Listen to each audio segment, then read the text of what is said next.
Namaskaram. Welcome to day 85 of the Safe Soil Journey. So, the next big event in Hyderabad is on June 15th. So, just a few more events left. Hyderabad, Bangalore, then Mysore, and then Coimbatore. Maybe in between there would be few other events planned as well. So, just just a few more days left, just hardly 2 weeks left.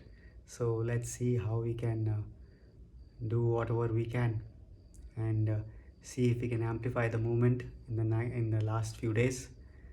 So yesterday when I posted about using volunteering as a tool for becoming more open and willing, so I hope some of you were able to experiment with that and see how it is helping you move forward. And also day before yesterday when I posted about how you can chart out a path in terms of the programs which you are doing and what is more important in terms of focus. So there are a few questions about the word sadhana being used many times in different contexts, and also how one can use everything as sadhana, and how one can be in a state of yoga throughout.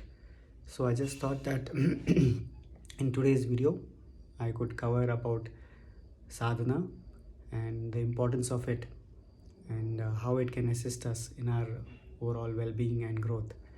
So generally when we say the word sadhana, you may have heard this many times in different contexts, people using this. So when we say the word sadhana, it generally implies some spiritual practices which are designed for one's inner growth, yogic practices.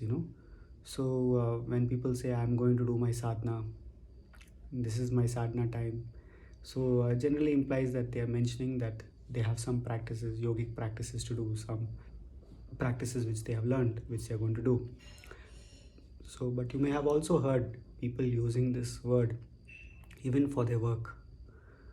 You can you may have heard them mentioning that this is my sadhana, and whether it is their family or whatever else they're doing, yes, this is my sadhana, and I'm trying to see that this is. Or you may have heard people saying like this is also a sadhana. So you may have heard people using sadhana in that context as well, when they are talking about whatever else they are doing apart from the yogic practices. So why this is so is because Sadhguru was mentioning this, that sadhana, it need not be just a particular practice. It can be every aspect of our life, internal or external, can be used as a means or a tool for our growth, and that itself can be converted into sadhana. So just by doing yogic practices, that definitely is sadhana. But apart from that, the way you sit, the way you eat, the way you breathe, the way you stand, the way you consume food, everything, just about the way you are, the way your emotions are, thoughts are, etc., everything itself can be converted into sadhana, can be used as a tool for one's growth. So that is why we were mentioning that we need to move from a state where we are just doing yogic practices for a few hours to a state where this becomes a part of our life, where everything becomes a sadhana, because that is when we can move into a state which is free from any friction. Otherwise we are always thinking how to balance our material life versus spiritual. A lot of people talk about balancing, how do I balance this, my internal life, my inner growth, versus what I have to do outside. So many things you may have heard people speaking about balancing. So this conflict arises only because we are dividing things, right?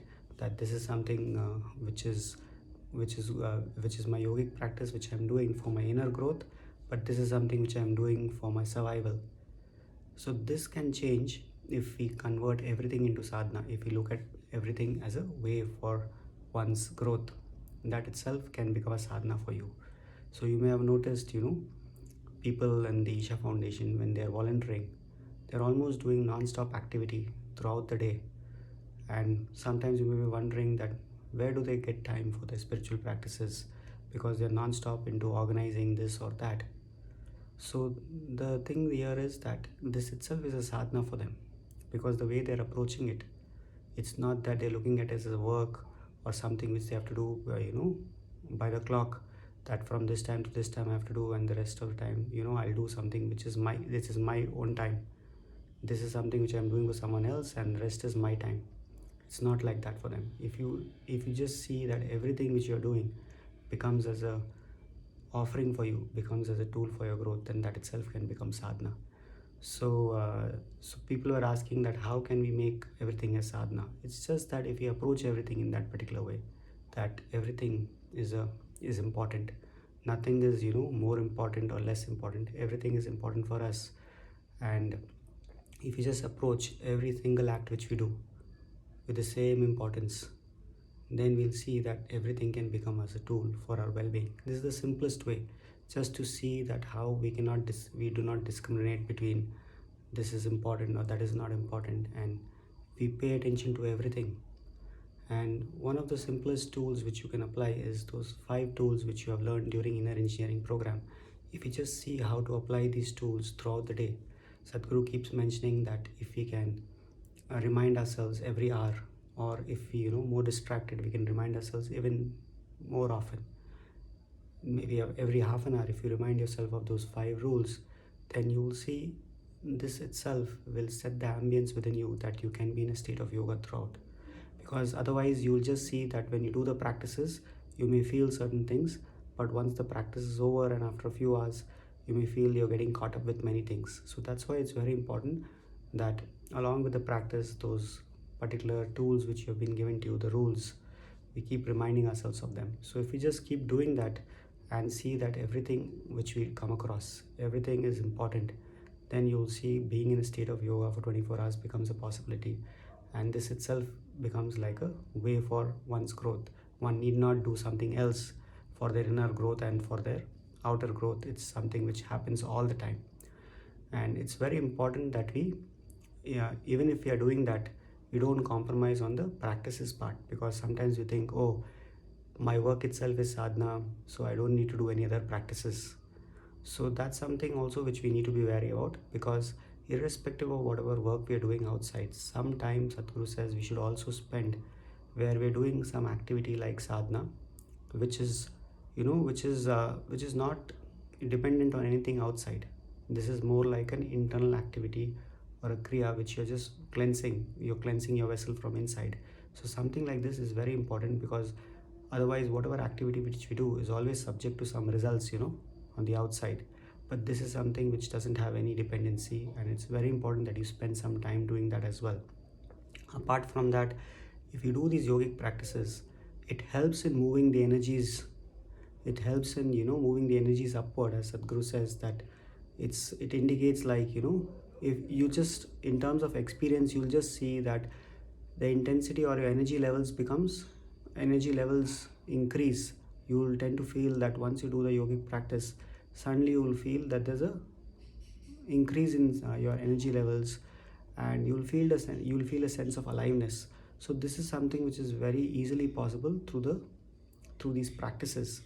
For a lot of people, just after doing the practice itself, they'll suddenly feel rejuvenated and charged throughout the day. So yogic practices can also help you do that. Apart from that, there are so many things they change, in terms of the cellular structure, and so many other things. Scientifically, if we talk about it, there are many things which happen in terms of what's happening when you do yogic practices. But just to put it simply, like for a person, if he just wants to feel it, you will suddenly feel that what you were trying to do intellectually, trying to work out things intellectually, and it was getting difficult. But now when you just do a practice, suddenly all these things which you are trying to work out intellectually, you don't need to do, because it's anyway happening very easily for you. It's just helping you move into an experiential state very easily. So because we may have read about so many things, that yoga is about union, yoga is about this, breaking your limitations, this, that, so many things. But unless it becomes a part of our life, unless it becomes a reality for us, we don't move forward. It'll just remain in our mind or head. So the practices accelerate that. It helps us to move towards a state where we can easily feel this, even if we don't, if even if let's say we think that these things are not possible. If you just do the practices, like Sadhguru says, that it doesn't matter with what intention you are coming to learn yoga, whether you're coming to learn for physical health and well-being, or whether you're coming to learn for accessing mystical dimensions, or you just want to cure your backache, or you want to be more efficient, you want to increase your memory. As long as you do the practices, it doesn't matter who is the person who's doing it. The practice can work irrespective of who's doing it and for whatever reason they may be doing it. So these practices, they work on an energy level. So especially kriya, as you may have noticed, it works on the energy level. It is something which can help you experientially come to such a state very easily. So it's very important that even though you consider everything as sadhana and do your work, but still you don't compromise on your yogic practices. That is also something which you keep up. And apart from that, seeing how to use everything as sadhana. So please share with us if this helped, and if you are able to use everything as sadhana. And it would be nice to hear from all of you about your experience. Namaskaram.